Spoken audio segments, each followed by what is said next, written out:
Hey everyone, welcome back. Did the Rocket Money app stop working right after you updated your iPhone to a new iOS version? Here's the quick fix. First, restart your iPhone completely.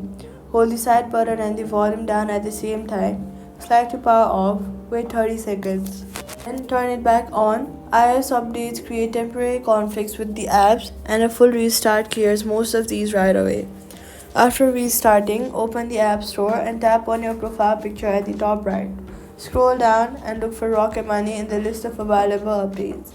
Since developers typically push iOS compatibility patches quickly after a major update, tap Update immediately if one is showing.